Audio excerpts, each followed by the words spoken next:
Early on when I got into marketing, I very quickly realized that I was a huge fan of Jay Abraham. And like his book, Getting Everything You Can Out of All You've Got. I mean, it's an excellent book, not just because it will teach you to be a better marketer and a better business person, but because it will teach you to be a better thinker, because the strategies and principles that he applies, that he teaches, that he dives into are applicable far beyond the realms of marketing. It's better thinking for a better business, better marketing, but also a better life. And so I wanted to share with you my number one Jay Abraham marketing strategy today, just, because it's always fun to give a little hat tip to my heroes. So first things first, I'm a perpetual student of marketing and business, of life, of psychology, of money, of wealth, of relationships, of health and fitness, and so many other things, right? I'm a perpetual student. And very early on, I was exposed to a way to think about thinking that involved looking at all the different places that people are right, people are in alignment, people overlap, and to kind of step back and integrate and synthesize all of these different sources. And that requires you to learn from a lot of different sources. And I think part of why Jay Abraham is such a favorite for me is because many of the things that I find myself pursuing, including today's lesson about his number one marketing strategy, many of the things that I find myself pursuing are parallel paths that Jay Abraham has taken and integrated into his work. And he's an integrator, he's a synthesizer. And so as much as it's been a focus of mine in my career to be a top copywriter and to be a very effective copywriter, also a part of me, when you think about the heroes that you want to be like, look at somebody like Gary Bencivenga and absolutely, want to be like Gary Bencivenga. But Jay Abraham almost is a level above there, just because of the depth and breadth of thinking that goes into all of his work, because of this thinking style demonstrated in his work. So, without any further ado, let's go ahead and dive into this number one marketing breakthrough from Jay Abraham. Everything you do can be improved. Everything you do can be improved. And when you look at this, this has ties into W. Edwards Deming, who was focused on manufacturing and how to do better manufacturing, who went to Japan. It's focused on the Kaizen, the continuous improvement lesson from Japanese manufacturing, from actually Toyota is who I associate that lesson with. But Jay Abraham said, well, if that can happen in manufacturing, why can it not happen in marketing? If marketing, what we're doing is building a system where we input, these things and we output these things, why can we not apply the same principles of continuous improvement to marketing? And so you can trial and error lots of different things. You can trial and error headlines. You can trial and error media channels. You can trial and error ads within media channels. You can trial and error different ad formats. You can trial and error different offers, different approaches to getting people to opt in to sign up for your list, to getting people to spend their first money. You can trial and error different upsells, different funnel strategies, different marketing approaches. You can trial and error different joint venture partnerships. You can trial and error, all of these things are on the table. And if we're just trying to find things that work a little bit better, and to stick with those things that work a little bit better, and to set aside those things that don't, well, suddenly when we I have it noted in my notes here, the cumulative effect of 1,000 little breakthroughs. So if we find 1,000 little things to do a little bit better, suddenly our success, our ability to achieve our goals in marketing snowballs, and it grows bigger and bigger and bigger. And it has this geometric growth effect, this exponential growth effect, as opposed to just an additive growth effect.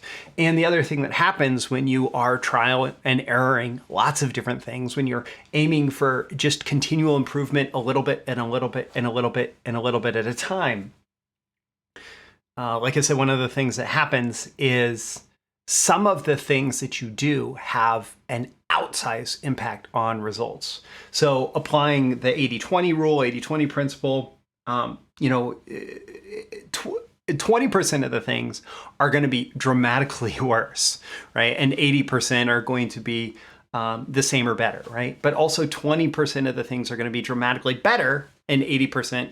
So we have 20% at either end of things that perform better. And maybe the ratio isn't exactly 80-20, but if you're constantly testing things, you're going to find that a trivial few number of your tests have an outsized impact on the total results that you're able to generate. And it is exponential, like Perry Marshall teaches in his 80-20 sales and marketing. So the top 20% has its own top 20%.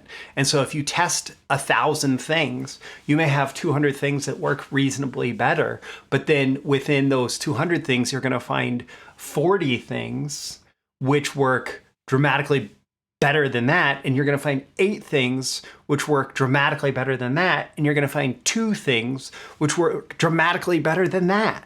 Right? And so running these 1,000 little tests in pursuit of continuous incremental improvements has a extremely large impact on your overall success.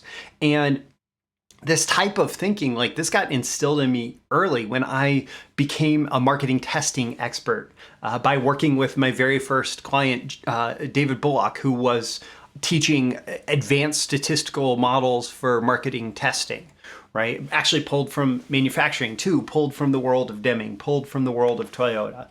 And this approach is extremely useful if you want to get better and better and better. And Jay Abraham's model that demonstrates this is how to create geometric growth in a business. And basically says there are 3 ways to grow a business. You can get more customers, you can have more revenue per transaction, and you can have more transactions per customer. And because each of these are independent from each other and they each follow on from the last one, when you improve one of them by 25%, you improve the total output of the system by 25%. But when you add another 25% improvement in the next one, well, the output is not increased by another 25%. It's a little bit more than that because it's 125% of 125% of the original. And if you pile on all 3 25% improvement, it's actually a 95% total improvement. So it's not 75%, it's 95% total improvement. And I've actually found that there are even more ways that you can break down the customer life cycle and focus on improvement in all those different areas. And you have even more opportunity for growth there. And so my call to action for you at the end of this, this is strategy, this is principles, but the people who are at the top of the game, who are making the most important decisions, who are growing businesses in the biggest ways, they're able to step back and instead of focusing on something tactical like, oh, here's how to write a better headline, they're focused on, okay, what are the principles that we need to follow? What are the strategic decisions that we need to make that are going to have the biggest outsized impact on our success? And this mindset, this principle of continuous incremental improvement is one of those things. So ask yourself how you can use this. How can you use this in your business? How can you use this with clients? Don't forget to like and subscribe so you can get more content like this delivered to you. You can check the links in the description for that, as well as I link to the most valuable customer strategy, which is where I break down 11 separate points on the customer life cycle and show you how to optimize and increase performance at each of those. That is part of the BTMS Insider streaming library of copywriting and marketing courses. You pay one low fee, you get instant streaming access to everything. And I'll also include a link to Jay Abraham's book, Getting Everything You Can Out of All You've Got.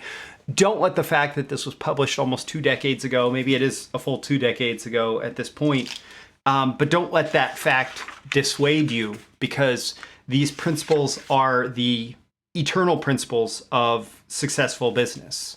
And these principles will continue to serve you regardless of how technology and tactics are constantly changing, how media is constantly changing. So with that, I'm Roy Furr. This is Breakthrough Marketing Secrets, and I'll see you again in the next episode. See you soon. Thank you once again for tuning in to this daily episode of Breakthrough Marketing Secrets. Remember, check out the links with this episode for even more value. Now make sure you like, comment, share, subscribe, and engage in every way you can to keep this show going and growing and delivering daily value to you. I'll catch you soon for your next big breakthrough.